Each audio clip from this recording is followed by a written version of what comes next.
사촌이 논을 사면, 사촌이 땅을 사면 배가 아프다라는 속담이 있습니다. 표준 국어 대사전에서 이 속담을 이렇게 풀이합니다. 남이 잘 되는 것을 기뻐해 주지는 않고 오히려 질투하고 시기하는 경우를 비유적으로 이르는 말. 그렇게 풀이를 합니다.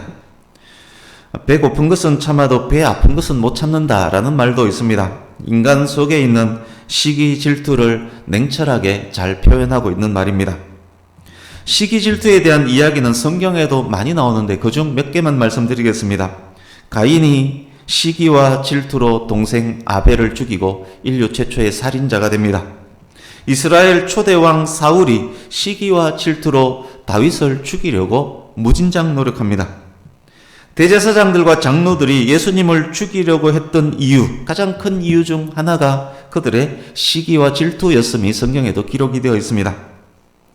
세계사, 한국사 속에서 시기와 질투에 의해서 희생된 사람을 찾으라 라고 하면 무한히 많이 찾을 수 있을 것입니다. 배 아픈 것으로부터 시작한 시기와 질투는 사람의 생명을 빼앗는 데까지 이르는 무섭고 독한 것입니다. 사촌이 논을 사면 배가 아프다. 이 속담을 전혀 다르게 설명한 것이 있어 소개해 드리겠습니다. 집에 시골에 소를 키움으로써 얻는 유익 중 하나가 거름을 만드는 것입니다. 옛날 비료가 없던 당시 소의 배설물이 만들어내는 퇴비는 농산물 수확에 큰 영향을 미치는 아주 좋은 것이었습니다. 소가 만드는 거름보다 더 좋은 것이 사람이 만드는 거름, 인분입니다. 그래서 인분은 귀한 것이기 때문에 논에다 뿌리지 않습니다. 밭에서 키우는 채소를 위한 거름으로 인분이 주로 사용됩니다. 그러니까 제가 어릴 때 그 옆집 아저씨, 저 윗집 아저씨가 그 똥통을 지게에 메고 산으로 올라가는 경우 자주 봅니다. 냄새도 굉장히 많이 나는데 귀한 채소 같은데 그것을 뿌립니다. 호박이라든지 뭐 배추라든지 이런 것에 그것을 뿌리기 위해서 그렇게 메고 올라갔던 것입니다.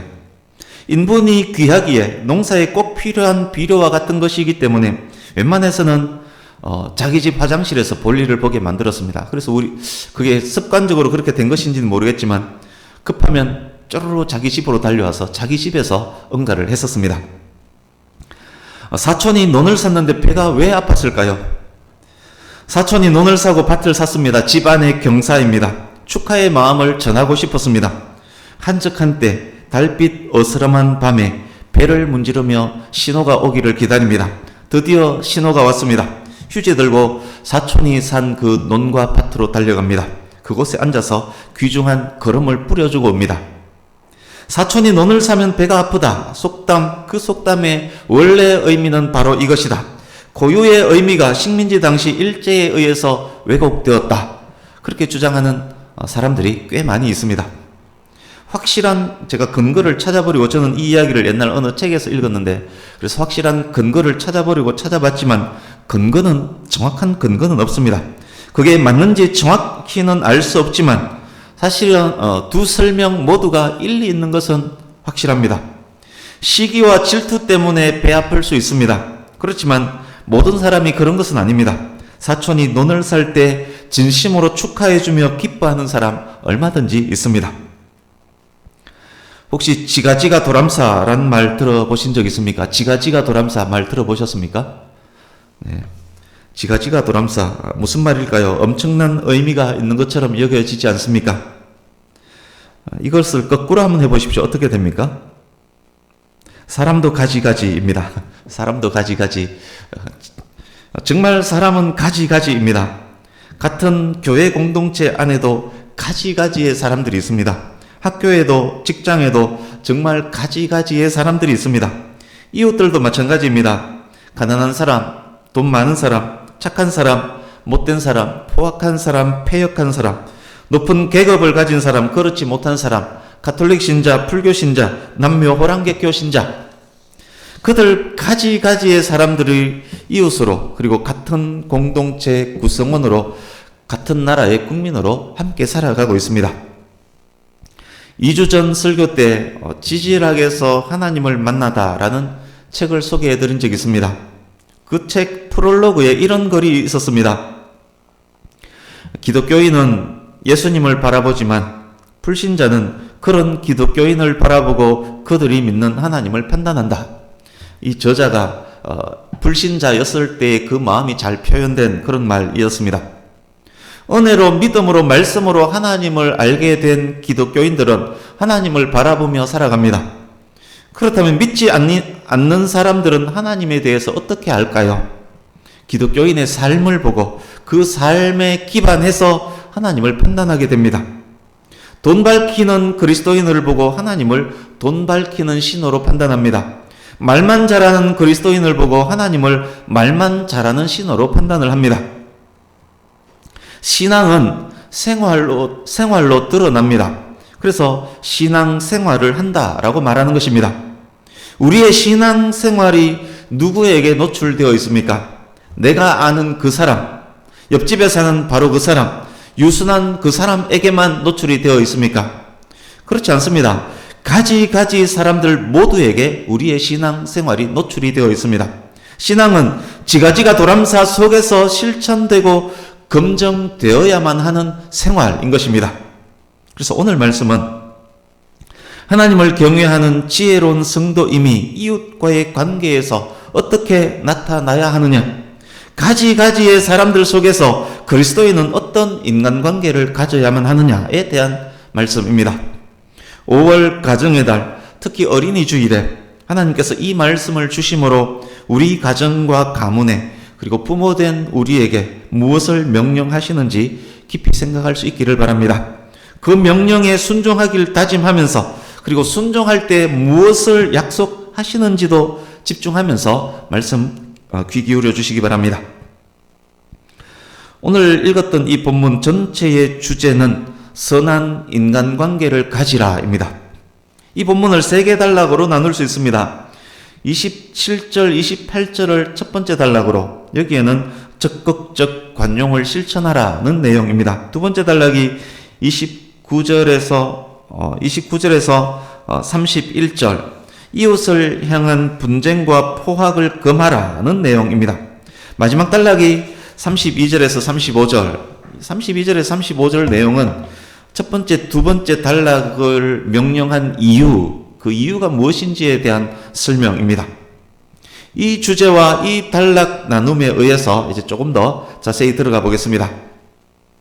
첫 번째 단락 27절, 28절을 한 번 더 같이 읽습니다. 시작.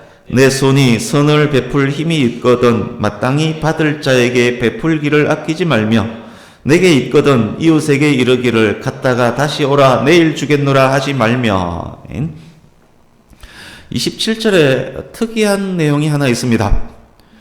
가난한 자를 일컬어서 마땅히 받을 자라고 칭합니다.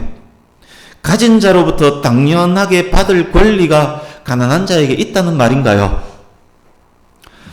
가진 자들 중에는 가난한 사람들의 가난한 이유를 무능하고 게으르고 무지해서라고 생각하는 사람들이 종종 있습니다. 그런 생각은 가난한 자들을 정죄하고 멸시하도록 만듭니다. 성도들 중에도, 교회 안에 있는 사람들 중에도 비슷한 생각을 가진 사람들이 있습니다. 가난했었던 과거의 자신을 어느새 잊어버렸습니다. 그런 태도로는 가난한 자들을 도울 수가 없습니다. 돕기는커녕 더욱 멸시하게 될 것입니다. 가난한 자를 조롱하는 것은 성도의 자세가 아닙니다. 오히려 성도는 적극적으로 선을 베풀어야 합니다. 모든 성도는 하나님 사랑에 빚진 자이기 때문입니다. 하나님이 우리를 사랑하셨으니 우리도 서로 사랑하는 것이 마땅하기 때문입니다. 요한 1서의 말씀입니다. 마땅하다라고 하셨기 때문에 선을 베푸는 것, 그것은 성도의 중요한 의무 중 하나입니다. 선을 베풀 의무가 성도에게 있기 때문에 성도 앞에 보이는 가난한 사람들은 마땅히 받을 자가 맞습니다. 그래서 이 마땅히 받을 자, 이 말씀은 선을 베푸는 사람들 입장에서 쓰여진 그런 말씀입니다. 그러기에 도움을 받는 자가 당당해도 된다, 그런 말은 아닌 것입니다. 선을 베푸는 것은 마땅한 것이다. 선을 베풀 때 생색내지 마라, 아까워하지 말라는 말씀이 바로 이 말씀인 것입니다. 내 손이 선을 베풀 힘이 있거든. 가난한 자들은 항상 있습니다. 예수님께서 그렇게 말씀하셨습니다. 그렇지만 어느 개인에게 가난한 자들을 도울 능력이 항상 있는 것은 아닙니다. 선을 베푸는 것도 기회가 있습니다. 기회는 잡아야 합니다. 그러기에 일할 능력이 있을 때, 베풀 능력이 있을 때, 내 손이 선을 베풀 힘이 있을 때 베풀기를 아끼지 말아야 할 것입니다. 27절 우리가 읽었던 이 말씀에 큰 소리로 아멘 하는 어떤 성도가 있었다라고 가정하겠습니다. 가난한 누군가가 그 성도에게 찾아와서 도움을 요청합니다. 그때 그가 이렇게 말합니다. 내일 오십시오. 내일 오세요 라고 말한 이 사람에게 도와줄 마음이 있을까요? 없을까요? 내일로 번역된 원어 마하르라는 단어는 장래의 후일에라는 의미까지 다 가진 단어입니다. tomorrow, 하룻밤 지난 내일만을 의미하는 단어가 아닙니다. 내일 오세요 말하는 이 사람은 차일피일 미루는 사람입니다. 선을 베풀 힘이 있는 사람이 내일 줄게, 내일 와 이렇게 말하는 것은 너한테 주기 싫다는 말입니다. 선을 베풀 능력이 중요하듯 선을 베푸는 타이밍도 중요합니다. 신속하게 베푸는 것은 2배를 베푸는 것과 같습니다. 기독교인 가운데서도 내일 와라, 내일 줄게 라고 말하는 사람 많습니다.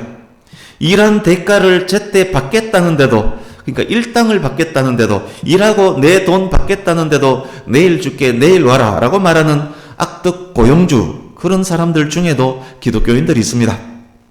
차일피일 미루면서 속으로는 이렇게 말합니다. 어휴, 무능한 놈, 게을러 터진 놈, 무익한 놈, 그래서 가난하게 못 사는 놈, 이렇게 생각하는 사람들 의외로 많습니다. 하나님께서 그들에게 말씀합니다. 가난한 자를 조롱하는 자는 그를 지으신 주를 멸시하는 자다. 지금 인용하는 말씀은 다 성경 말씀입니다. 품꾼의 삭을 아침까지 밤새도록 내게 두지 말라. 품삯을 당일에 주고 해진 후까지 미루지 마라. 그가 가난함으로 그 품삯을 간절히 바람이라. 그가 여호와께 호소하지 않게 하라. 그렇지 않으면 그것이 내게 죄가 될 것임이라. 내게 구하는 자에게 주며 내게 꾸고자 하는 자에게 거절하지 말라. 빈곤한 자를 불쌍히 여기는 자는 복이 있는 자이다. 그렇습니다. 그러기에 이런 말씀들이 성경에 많이 기록되어 있기에 우리 주변에 있는 가난한 자들은 마땅히 받을 자가 확실합니다. 우리에게 베풀 힘이 있다면 미루지 말고 적극적으로 선을 행해야 합니다. 이제 두 번째 단락입니다. 29절 30절도 같이 읽습니다. 시작. 내 이웃이 내 곁에서 평안히 살거든 그를 해하려고 꾀하지 말며 사람이 내게 악을 행하지 아니하였거든 까닭 없이 더불어 다투지 말며. 아멘. 두 번째 단락은 이웃과 사이좋게 지내라는 명령입니다. 여러 가지 사람, 가지가지의 사람들이 있을지라도 그들 모두와 사이좋게 지낼 수 있어야 한다는 말입니다. 이웃이 평안하다면 그것은 나에게도 유익입니다. 그 평안을 계속 유지할 수 있도록 피스메이커가 되는 것, 그것이 또한 성도의 역할인 것입니다. 그러나 그 명령이 무조건적이지는 않습니다. 조건이 붙어 있습니다. 짚고 넘어가야 할 명확한 이유가 있는데도 아무 말 하지 않고 평화만 유지하는 것, 그것은 성도의 자세가 아닙니다. 악행에 대한 정의로운 참견을 하고 정의로운 분노 또한 있는 사람이 성도이기 때문에 그렇습니다. 역시 두 번째 단락인 우리 31절도 같이 읽어보겠습니다. 31절 시작. 포악한 자를 부러워하지 말며 그의 어떤 행위도 따르지 말라. 아멘. 그런데 방금 말씀드렸던 그런 관계, 피스메이커 관계를 유지함에 있어서 쉽지 않은 문제가 하나 있습니다. 그것이 무엇이냐? 시기와 질투, 시기 질투와 관련된 문제입니다. 시기 질투로 인해 흔들리게 되면 피스메이커의 역할도 정의로운 참견도 할 수 없을 수 있습니다. 옆집에 어떤 악인이 살고 있다라고 가정하겠습니다. 그는 못된 짓을 골라서 합니다. 수시로 폭력을 휘두릅니다. 불이한 소득을 취합니다. 직원들 월급을 착취합니다. 그런데 그의 삶은 평안하고 형통합니다. 잘 먹고 잘 삽니다. 높은 벼슬을 갖고 있습니다. 대궐 같은 집에서 고급 외제차 여러 대 갖고 있습니다. 높은 담장에는 수십 대의 CCTV 카메라가 있고 주변에는 집을 지키는 건장한 경호원들이 절비합니다. 화가 굉장히 납니다. 그 화는 시기와 질투로 인함이었습니다. 사촌이 논을 사도 배가 아픈 것이 사람인데 악인이 그토록 잘 먹고 잘 사니 얼마나 배가 아프겠습니까? 시기 질투뿐만 아닙니다. 이젠 그 악인의 삶이 부러워지기 시작합니다. 자신도 저런 대궐 같은 집에서 떵떵거리며 살고 싶습니다. 거기서 멈추지 않습니다. 어느새 자기도 모르게 그 악인을 동경하며 그 악인을 닮아가고 있습니다. 이런 때가 성도에게 위기의 순간입니다. 착하게 살려고 노력하는 나는 이토록 개고생을 하는데, 개고생은 표준말인 거 아시죠? 이토록 개고생을 하는데 악한 저놈은 매일매일 너무너무 행복해 보입니다. 하나님을 원망하기 시작합니다. 하나님이 계시다면 이럴 수가 있을까? 그 원망이 하나님을 향한 의심으로 바뀝니다. 급기야 하나님은 계시지 않는다라고 단정 지어버립니다. 하나님이 계시지 않는다는 확신이 생기면 죄 짓는 것에 대한 두려움도 없어집니다. 부자를 동경합니다. 악한 부자를 동경합니다.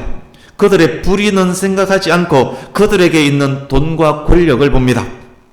그들이 행하는 모든 것이 이제는 선해 보입니다. 그들에게 좋지 않는 뉴스, 그 부자에게 좋지 않는 뉴스가 나오면 이제 그 부자를 걱정합니다. 어떤 재벌이 엄청난 상속세를 내야 합니다. 그런데 자기는 가진 것 찌뿔도 없는 사람들이 어이구 그 부자 어떻게 상속세 내지 라면서 그 재벌 걱정을 하고 있습니다. 우리 주변에 그런 사람 지금 얼마나 많습니까? 악인을 동경하고 부자를 동경하다 보면 자기도 모르게 그렇게 동화가 되는 것입니다. 그들이 행하는 모든 것이 선해 보입니다. 그들에게 좋지 않는 뉴스가 나오면 걱정하면서 상속세를 걱정합니다. 이것은 했던 말이네요. 그리고는 그 악인을 부러워하며 그의 행태를 따르려고 결심하고 노력합니다. 비슷한 위기의 순간을 겪었던 사람 중 하나가 아삽입니다. 아삽이 누구냐? 다윗 왕 때에 예배 음악을 세우는데 크게 공헌했던 레위인입니다. 시편 50편 그리고 73편에서 83편에까지의 저자가 아삽입니다. 우리 주보 오른쪽에 있는 시편 73편 2, 3절을 같이 읽겠습니다. 같이 읽습니다. 시작. 나는 거의 넘어질 뻔하였고 나의 걸음이 미끄러질 뻔하였으니 이는 내가 악인의 형통함을 보고 오만한 자를 질투하였음이로다. 경건한 사람 아삽이 악인의 형통을 보고 거의 넘어질 뻔했습니다. 아삽이 그러했다면 저와 여러분은 말한들 무엇하겠습니까? 그러나 감사한 것 있습니다. 신약의 성도는 예수 그리스도 안에서 그 시기와 질투까지도 극복할 수 있다는 것입니다. 의로운 성도는 악인의 형통으로 인해서 시험에 빠지지 않습니다. 사촌이 논을 사면 배를 문지르며 걸음주러 가는 마음을 그리스도 안에서 갖는 사람이, 원수마저도 사랑할 수 있는 사람이 성도이기 때문입니다. 시기와 질투의 마음까지 그리스도의 사랑으로 극복할 수 있는 사람이 성도이기 때문입니다. 뿐만 아닙니다. 성도는 또한 이어지는 말씀 32절에서 35절 안에 있기 때문에 그렇습니다. 이제 세 번째 단락 32절에서 35절을 의미를 생각하시면서 시간 관계상 압축해서 설명드릴 것이기 때문에 읽을 때 의미를 한 번 더 파악하시기 바랍니다. 32절에서 35절 한 번 더 읽습니다. 시작.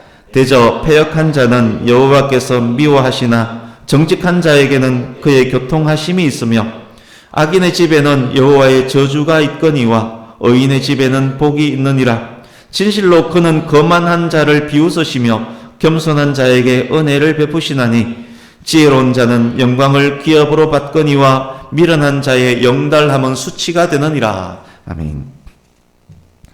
세 번째 단락을 대저라는 말로 시작했습니다. 대저의 원어는 뭐뭐 때문에를 의미하는 접속사 키입니다. 최근 매주 아마 키라는 단어는 나왔을 것입니다. 그래서 32절 이하가 첫 번째, 두 번째 단락인 27절에서 31절을 명령했던 이유라는 의미입니다. 그 중에서 특히 세 번째 단락은 그 중에서 특히 31절을 받습니다. 32절에서 35절이 31절의 심화 확장이라 해도 틀리지 않습니다. 솔로몬이 성도들의 선한 인간관계를 위해서 악인의 형통을 부러워하는 것, 악인의 행태를 동경하며 따르는 것을 특별히 강조하면서 금지하고 있습니다. 이제 32절에서 35절 전체를 한번 보십시오. 눈으로 쭉 따라 읽으시면서 설명을 드려야 합니다. 등장하는 단어들을 두 부류로 나눠서 연결할 수 있습니다. 패역한 자, 악인, 거만한 자, 미련한 자, 이렇게 연결이 됩니다. 정직한 자, 의인, 겸손한 자, 지혜로운 자, 이렇게 연결이 됩니다. 또 다른 연결이 있습니다. 여호와께서 미워하시는 자, 그 집에 있는 여호와의 저주, 여호와의 비웃으심, 영달함은 잘 먹고 잘 사는 것을 말합니다. 영달함마저도 수치가 된다, 이렇게 연결이 됩니다. 또 다른 연결, 여호와의 교통하심, 이 교통하심이라는 단어의 원어는 의논하다, 협의하다, 조언하다, 비밀마저도 공유하다, 함께 회의하면서 비밀마저도 공유하다라는 의미입니다. 여호와의 교통하심, 집에 있는 여호와의 복, 은혜 베푸심, 영광을 기업으로 받는다, 이렇게 또 한 연결이 됩니다. 그래서 이 연결을 설명하면 이렇게 됩니다. 정도에서 벗어난 자, 악인, 교만하고 거만한 자, 그들을 한마디로 말하면 미련한 자입니다. 여호와께서는 그들을 가정히 여기시며 토해내고 싶어 하십니다. 여호와께서 가정스러워 하시기에 그들 집에 저주가 임할 수밖에 없습니다. 여호와의 저주는 내적, 외적 파멸입니다. 그들이 아무리 교만을 떨어도 하나님은 비웃으십니다. 그들의 결국 어떻게 됩니까? 그들의 결국은 어떻게 됩니까? 현재는 형통한 악인들이지만 그들의 결국은 어떻게 됩니까? 그들의 영달함, 그들의 잘 먹고 잘 사는 것, 지금 현재 잘 먹고 잘 사는 것, 그것마저도 결국은 수치스러운 일로 끝나고 말 것입니다. 정직하고 의롭고 겸손한 자, 그들을 한마디로 말하면 지혜로운 자입니다. 지난 2주간 지혜로운 자는 여호와를 경외하는 자임을 확인했습니다. 그들에게 여호와의 교통하심이 있습니다. 하나님께서 그들과 함께 하시며 하나님의 비밀도 알려주십니다. 그들의 집에는 복이 있습니다. 하나님의 은혜 베푸심이 있습니다. 지혜로운 자의 결국 어떻게 됩니까? 영광을 기업으로 받습니다. 32절에서 35절 이 내용을 간략하게만 지금 설명을 드렸습니다. 그렇지만 몇 가지에 대해서는 조금 더 자세한 설명이 필요합니다. 특히 가정의 달, 특히 어린이 주일이기 때문에 단어 2개 정도만 강조를 하려고 합니다. 33절을 보십시오. 악인의 집, 의인의 집, 집이란 단어가 반복되었습니다. 우리말로는 같은 집이지만 원어로는 다른 단어입니다. 악인의 집은 그냥 집, 가정을 의미하는 단어 바이트가 쓰였습니다. 영어 성경은 이 집을 하우스로 번역을 합니다. 의인의 집은 목장, 목초지, 거처를 의미하는 단어 나웨입니다. 영어 성경은 home으로 번역을 했습니다. 분명 다른 단어입니다. 이게 무슨 의미일까요? 왜 같은 집으로 번역되어 있지만 원어는 다르게 다른 단어를 사용했을까요? 하나님은 하나님을 미워하는 자의 죄를 갚되 자손 3, 4대까지 이르게 하십니다. 그러나 하나님을 사랑하고 하나님의 계명을 지키는 자에게는 1000대까지 은혜를 베푸십니다. 하나님을 미워하는 자, 악인의 집이 저주받는 것 당연합니다. 당장에는 형통해 보일지 몰라도 그의 결국은 저주로 귀결됩니다. 그의 집, 그의 가문 3, 4대까지 그 저주가 미칠 수 있습니다. 하나님을 사랑하는 자, 여호와를 경외하는 자에게는 복을 주십니다. 집뿐 아니라 목초지 전체, 삶의 전 영역에 그 복이 이릅니다. 의인의 집은 의인의 가문을 뜻하기도 합니다. 단어가 달리 쓰였던 이유입니다. 의인의 가문을 뜻하기도 합니다. 그 복은 1000대까지 이릅니다. 아브라함 한 사람으로 인해 천하 만민이 복을 얻게 되었던 것처럼 하나님을 경외하는 한 사람, 그 한 사람으로 인해서 그의 가문 전체가 복을 얻게 되는 것입니다. 여호와를 경외하는 부모를 보고 자란 아들, 딸들, 여호와를 경외하는 부모의 선한 인간관계를 배우고 자란 아들, 딸들, 가지가지의 사람들과 정의롭고 선한 인간관계를 능히 맺으며 사는 부모들 밑에서 자란 아들, 딸들, 부모로부터 신앙의 유산을 잘 물려받은 아들, 딸들, 그들 역시 부모를 닮아가는 것 당연하지 않습니까? 그의 집, 그의 목초집, 그의 사업장, 그의 삶의 모든 영역, 하나님의 복이 임하는 것 당연하지 않겠습니까? 그의 자녀가 복받고 그의 가문이 복받는 것 당연하지 않겠습니까? 가정의 달 어린이 주일에 하나님께서 본문 말씀을 통해서 무엇보다도 신앙의 유산을 너희 자녀들에게 물려주라 라고 명령을 하고 계십니다. 이 신앙의 유산은 악인이 물려주는 형통과는 비교조차도 할 수 없는 귀하고 귀한 것입니다. 수천억의 재산을 물려주는 것과도 비교할 수 없는 귀하고 귀한 것입니다. 하나 더 있습니다. 이제 35절 보십시오.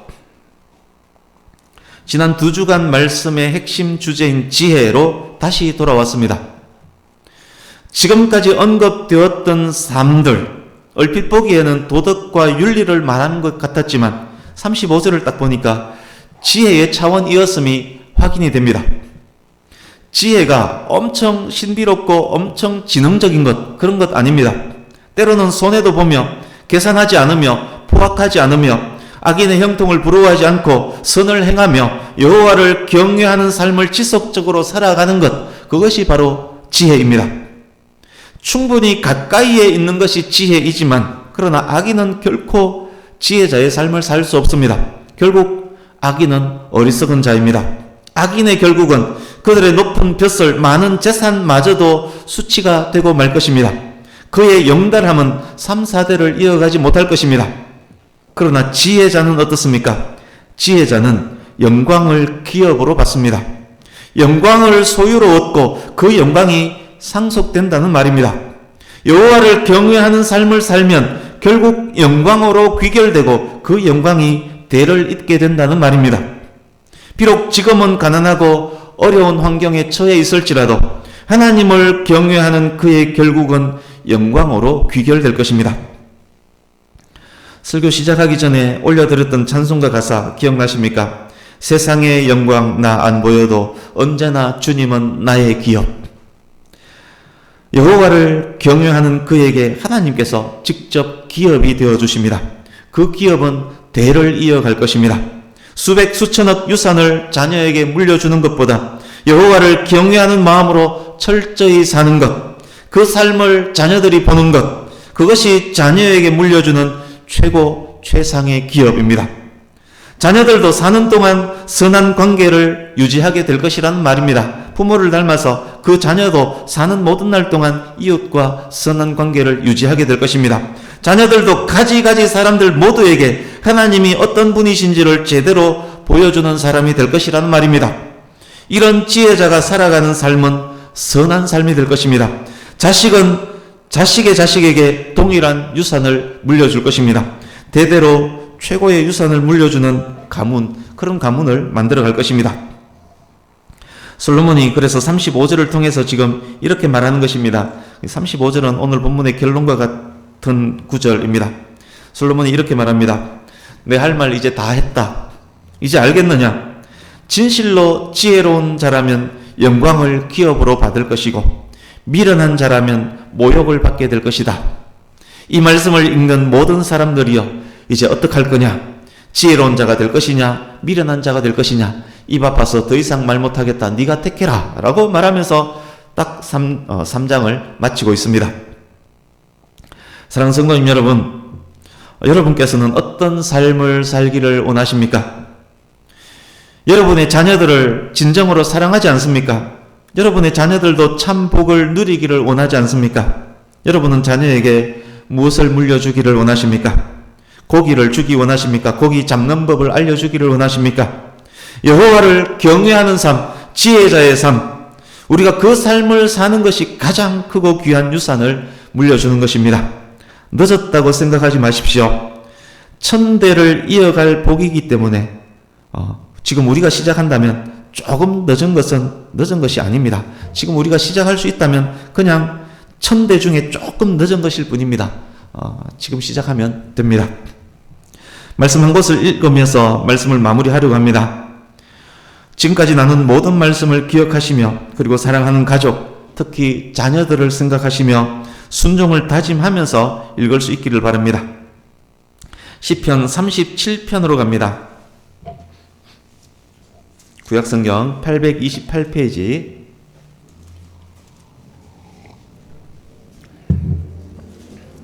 시편 37편, 솔로몬의 아버지 다윗의 시입니다. 오늘 본문은 솔로몬의 잠언이고 지금 읽으려고 하는 것은 솔로몬의 아버지 다윗이 쓴 시입니다. 다윗이 솔로몬에게 아름다운 유산을 물려주었음을 확인하게 될 것입니다. 이 유산이 있었기에 솔로몬이 솔로몬 될 수 있었고 솔로몬이 본문 잠언을 할 수 있었을 것입니다. 시편 37편 1절에서 11절을 교독합니다. 다른 설명은 하지 않을 것입니다. 읽으면서 오늘 본문 통해 결론을 이 안에서 내어보시기 바랍니다. 1절에서 11절, 1절 제가 먼저 읽습니다. 악을 행하는 자들 때문에 불평하지 말며 불의를 행하는 자들을 시기하지 말지어다.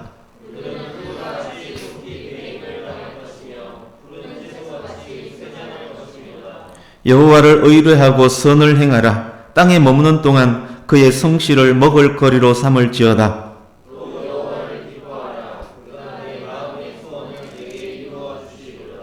내 길을 여호와께 맡기라. 그를 의지하면 그가 이루시고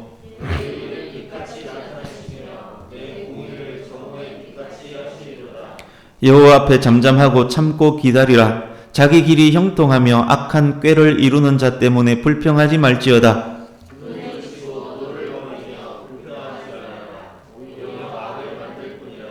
진실로 악을 행하는 자들은 끊어질 것이나 여호와를 소망하는 자들은 땅을 차지하리로다.